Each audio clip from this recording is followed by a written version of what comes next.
আজ 25শে এপ্রিল, খুলনা দিবস। আজকের দিনটিকে খুলনার জন্মদিন বলা হয়। 2009 সাল থেকে প্রতি বছর 25শে এপ্রিল খুলনা দিবস হিসাবে পালিত হচ্ছে। চলুন জেনে নেই খুলনা প্রতিষ্ঠা এবং খুলনা দিবসের ইতিহাস।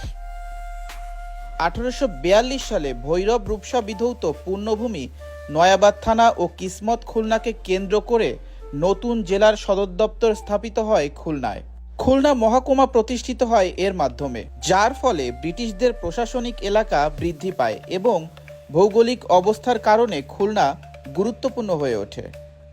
মাত্র 40 বছর ব্যবধানে 4360 বর্গমাইল এলাকা, 43,500 জনসংখ্যা অধ্যুষিত খুলনা, বাগেরহাট ও সাতক্ষীরাকে নিয়ে 1882 সালের 25শে এপ্রিল গেজেট নোটিফিকেশনের মাধ্যমে খুলনা জেলা প্রতিষ্ঠিত হয়। আর সেই পরিসংখ্যান অনুযায়ী আজ খুলনার 145তম জন্মদিন। এর আগে খুলনা ছিল যশোর জেলা মহকুমায়।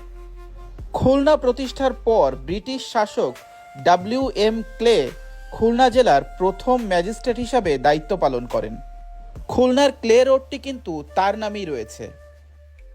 বর্তমানে খুলনা বাংলাদেশের তৃতীয় বৃহত্তম শহর। খুলনা জেলা আয়তনের দিক থেকে বাংলাদেশের চতুর্থ বৃহত্তম জেলা। খুলনা জেলায় মোট 9টি উপজেলা রয়েছে। বাংলাদেশের ধনী জেলাগুলোর মধ্যে খুলনার স্থান কিন্তু দশম। খুলনা শহরের জনসংখ্যা প্রায় 26 লাখ।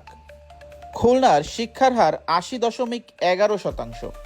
বাংলাদেশের অন্যতম শিল্প ও বাণিজ্যিক এলাকা হওয়ায় খুলনা শহরকে শিল্পনগরী হিসাবে ডাকা হয়। সবাইকে আবারও খুলনা দিবসের শুভেচ্ছা।